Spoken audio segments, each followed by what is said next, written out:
Next speaker is Casey Schmidt from Emory University. Casey, would you share? Fabulous. I can see your slides. Take it away. Excellent. Okay, moving around. Okay, so thank you so much to the organizers for selecting me to speak today. I'm really excited to tell you about the bioinformatics project that we've been working on at Emory. So I want to start by acknowledging the importance of undergraduate research. Many scientists, me included, got our start working in labs during our college years. So here's a picture of me presenting my undergraduate research at my very first conference 10 years ago. For those of you at primarily undergraduate institutions, those students are the main workforce of your lab. And while undergraduate research has so many benefits, one of the real challenges is access. So for example, many students have jobs and can't dedicate time outside of class for lab work. And usually faculty members don't have enough space to take on all interested students. So how can we improve access to undergraduate research? One approach is using course-based undergraduate research experiences, or CUREs. And in the CURE model, a faculty member can incorporate their research into their classes. And this way, more students have access to research experience because it takes place during class or lab time. And more institutions are embracing CUREs as a way to increase student access to research. One report that caught my eye recently was comparing wet lab cures to bioinformatics cures. And although many students might not necessarily equate bioinformatics with doing science, this study found that these students actually had high interest in their projects, a high sense of achievement, and high levels of satisfaction compared to those who participated in bench-based research projects. And I found this really interesting. I was trained as a wet lab scientist and an RNA molecular biologist, so I have absolutely no computational experience. But I thought this was a really great reason to start learning because I could see my research taking on a bioinformatics component. So I'll tell you a little bit about my research now. I'm a postdoctoral fellow in the Rieder lab at Emory University. And in the Rieder lab, we study the regulation of the Drosophila histone genes. We're interested in this particular set of genes because histones are among the most conserved proteins, and they're crucial for the regulation of gene expression. DNA wraps around histones to form nucleosomes, which are the basic units of chromatin. Histone production is controlled at the level of gene expression, and it's tightly coupled to the cell cycle. You can see here that transcript levels quickly ramp up in G1 and then decrease at the end of DNA synthesis. And this coupling is so strong that inhibiting DNA synthesis causes a premature degradation of histone mRNAs. So this coupling allows for sufficient histone expression, which is crucial for viability and development, and it also prevents excess histone expression, which is toxic to cells. And in addition, because nucleosomes contain a defined number of histone proteins, the genes must be coordinately expressed to produce the right amount of each histone stoichiometrically. We study histone regulation in flies because the arrangement of histone genes is concise and amenable to genetic manipulation. Each of the 5 replication-dependent histone genes are grouped into a 5 kb array that's tandemly repeated over 100 times, all at a single genomic locus. And although this repetitive feature is really great in some aspects, it's not so great in others. So for example, when doing immunofluorescence, you get a really nice signal amplification. However, doing bioinformatics with repetitive loci is difficult. Many sequencing alignment programs don't handle repetitive loci very well. So to get around that, we use a single copy of the histone array as our genome. And this works really well because even though there's over 100 copies of each array, they're all incredibly similar to each other in sequence. So we just use one representative copy from the entire histone locus. And using this approach, my postdoctoral advisor, Leila Rieder, discovered that this zinc finger protein clamp targets the H3-H4 promoter in the Drosophila histone array, which answered a long-standing question in our field of how do histone processing factors find the histone genes. And so now that we can investigate the histone array bioinformatically, that led us to start brainstorming. One of the big questions in our field is what factors target the histone array?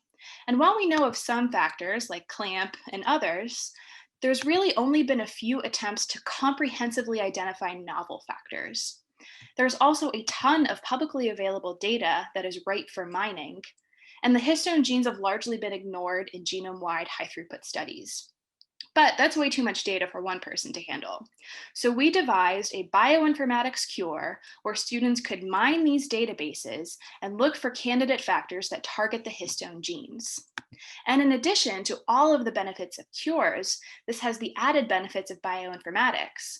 Not only is it completely free and safe, it's much more flexible and accessible than wet lab research.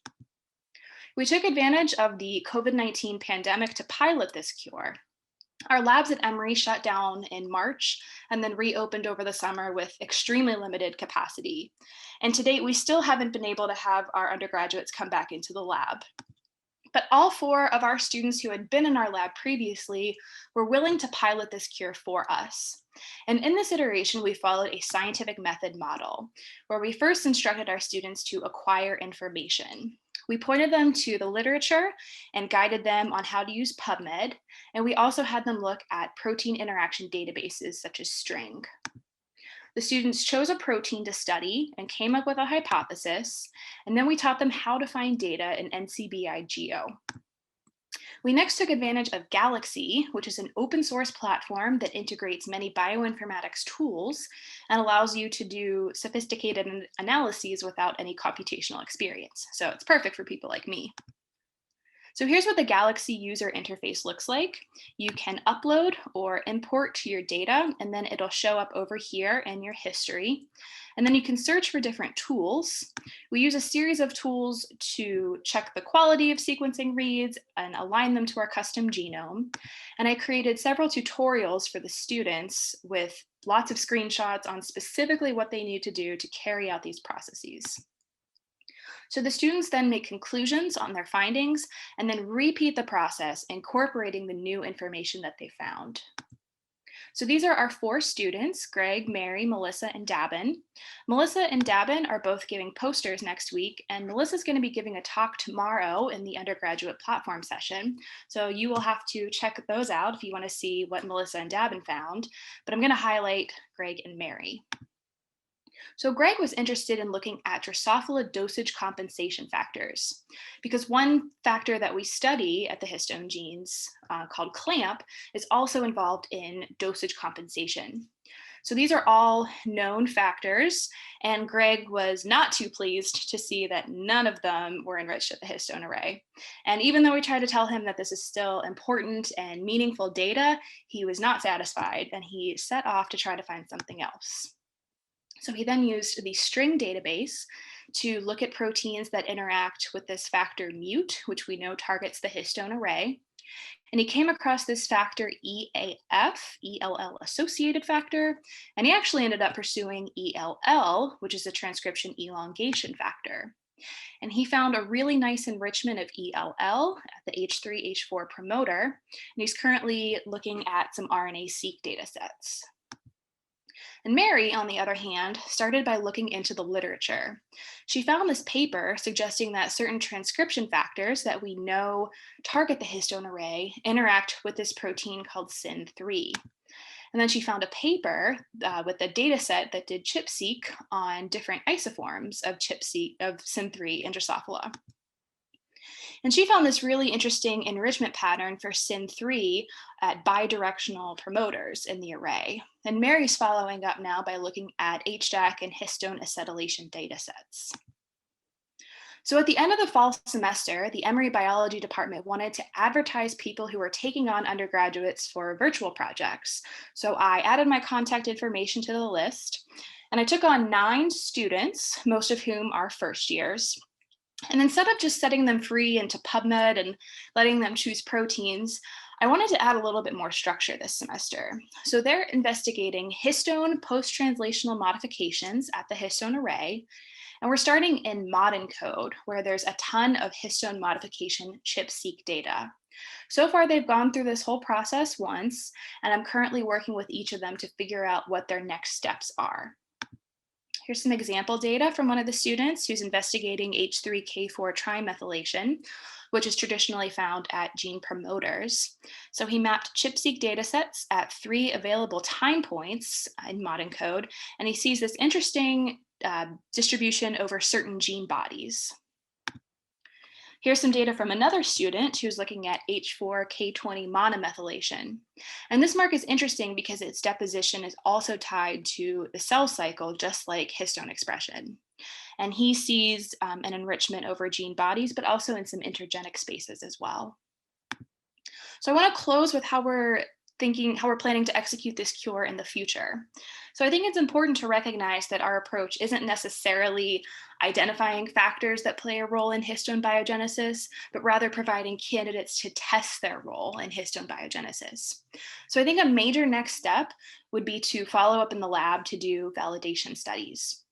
We think that this has the potential to be fruitful for many years, and it can involve many students. And in addition, I am a first fellow at Emory, which is a pedagogical training program that's funded through the NIH Aractic grant. And I'll soon be teaching at one of our partner institutions, and I hope to implement this cure while I'm there and get a chance to run it before I go on the job market in a few years. So I'll end here and thank everybody involved in this project. A huge shout out to Sky, who did the heavy lifting with developing the bioinformatics workflow and teaching us all how to use Galaxy. Lauren and I have been tag teaming this semester. She just taught the students how to make posters today, and it's been really fun for us to bounce ideas off of each other. Our PI Leela has just been so incredibly supportive of this entire endeavor. All the students, it's been really fun to work with them, everyone else in the lab, our funding, and I will end here. And thank you for your attention, and I'm happy to take any questions. Thank you very much, Casey.